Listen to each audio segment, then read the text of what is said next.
Here we are again, back to summer of 2024. No, it's the summer of 2025, and we are back linked with Adeyemi, for example, a player that we were heavily linked with last summer, and then the news came out from his dad saying we refused to join Juve, and then the sources came out saying actually Juve never made an official offer. So we're back to that saga because apparently he's on that list for a lot of money, more money than Conceição. So why are we looking at Adeyemi? But that's not all. We only also have an update on Granit Xhaka, a player who plays for Leverkusen, had a great ending, on the pitch with Arsenal, played, I thought, at a very good level under Xabi Alonso at Leverkusen, but he's turning 33. Why are we in for him? Pretty cheap, 50 million euros. Can you do a job in Serie A?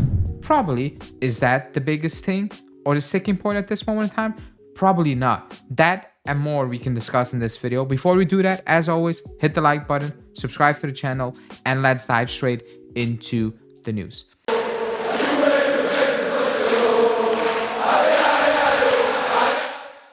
So first off, it's Adeyemi, like I said in my intro. So the news is from Giovanni Albanese, saying that he has once again emerged as one of Juve's primary targets for this summer, and the club are now seriously evaluating the possibility of making a move for Adeyemi again this summer. However, Dortmund are still demanding around 45/50 million euros, something that the club is not willing to pay at this moment in time, and they're looking at it, is that a smart thing? So if the situation changed a little bit, maybe payment-wise, maybe a lower fee, whatever, the club is ready to potentially commit to that investment. And they're just looking at the situation, how it will kind of pan out. My first takeaway is you don't want to buy Conceição. You're not really convinced about Conceição, but because maybe you have some reservations about his consistency, then why are we looking at Adeyemi? That's the first thing that popped up, because I'm somebody who's frustrated. Like at times, I'm looking at Conceição, I'm like, you're frustrating to watch. Like you're really frustrating to watch because you have a lot of qualities, but it's all over the place within games. You have 2 good games and you have 3 horrible games, and it's way too inconsistent. And the style you play, you're not improving in certain areas of that pitch. Man, getting Adeyemi is probably going to make that worse. It's the same type of player. I think he's a better finisher, But other than that, it's extremely inconsistent. It can look fantastically good, and it can look so bad from week to week. And on top of that, you're also paying even more than Conceição as well. More in wages. Hasn't played for the club like Conceição. Different profile a little bit, I think. They're different style-wise.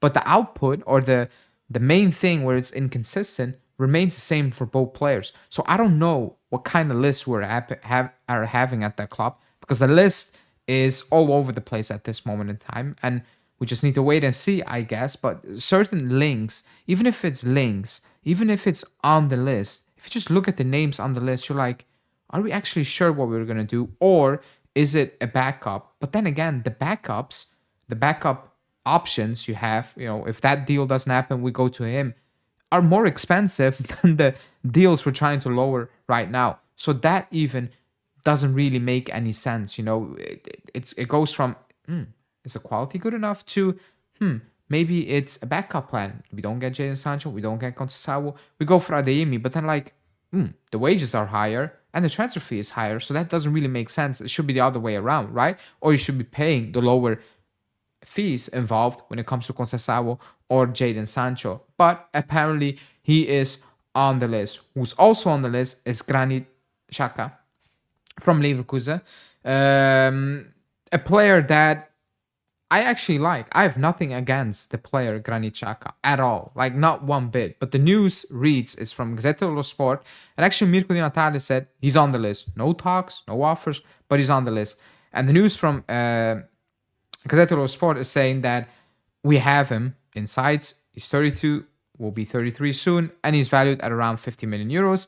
And Tudor is a strong admirer of the player and believes that he could, fit in excellent in the system.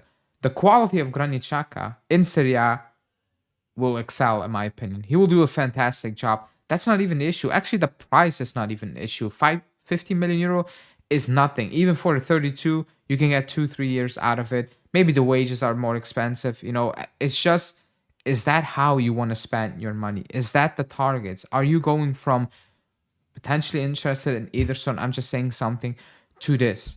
Are you selling Douglas Luiz back again after actually not giving him a fair shot, in my opinion, to go to Granit Xhaka?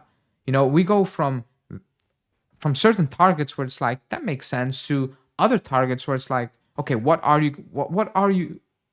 is the plan? Like, as simple as that. What is the plan? Is it young?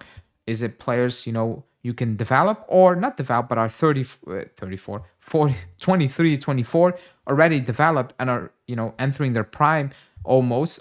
Is that the idea of the club? Are you trying to mix experience? Because if the club is like, we need more experience in the club and Granit Xhaka will bring that, I can live with that.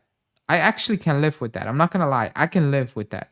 But my feeling is that's not what the club is doing. I think the club is actually looking at these players because they believe it's not about experience, it's just the pure quality these links or these players they're looking at will bring to the squad. And most of the links are not going to bring that amount of quality or the quality we are looking for or need, or going to overthrow players who are already in the squad and who are not good enough in general, basically. So that is my biggest fear right now, that there's no clear idea out there based on the links. Now, it can all go away because the media is so all over the place and is lying, but they cannot be all wrong. The media cannot be that much over the place, all of them. Like, at one point, you also need to find a middle ground and say, you know what, some of these links we need to take serious and we need to find a pattern within those links, because the media can say whatever, but if more and more people saying the same thing ish, you need to look at it and you're like, okay, this is probably the idea of the club. This is the pattern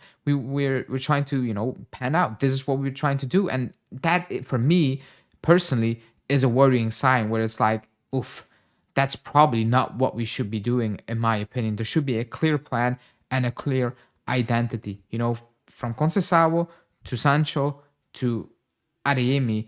That's all over the place for so many different reasons as well, So what is it? What will it be? That is the main question. And even if you sign Jadon Sancho or Conceição, I still think there will be more links for other wingers, which will make you think, really, that's what we're gonna do right now. It won't end with an announcement from Sancho or Conceição. It won't end there. And that also for me is a worrying sign at this moment in time, because we have other needs as well. But anyways, this is it. Let me know in the comments what you think about Adeyemi, but especially Granit Xhaka. What do you think about bringing in experience for 50 million euros into the squad?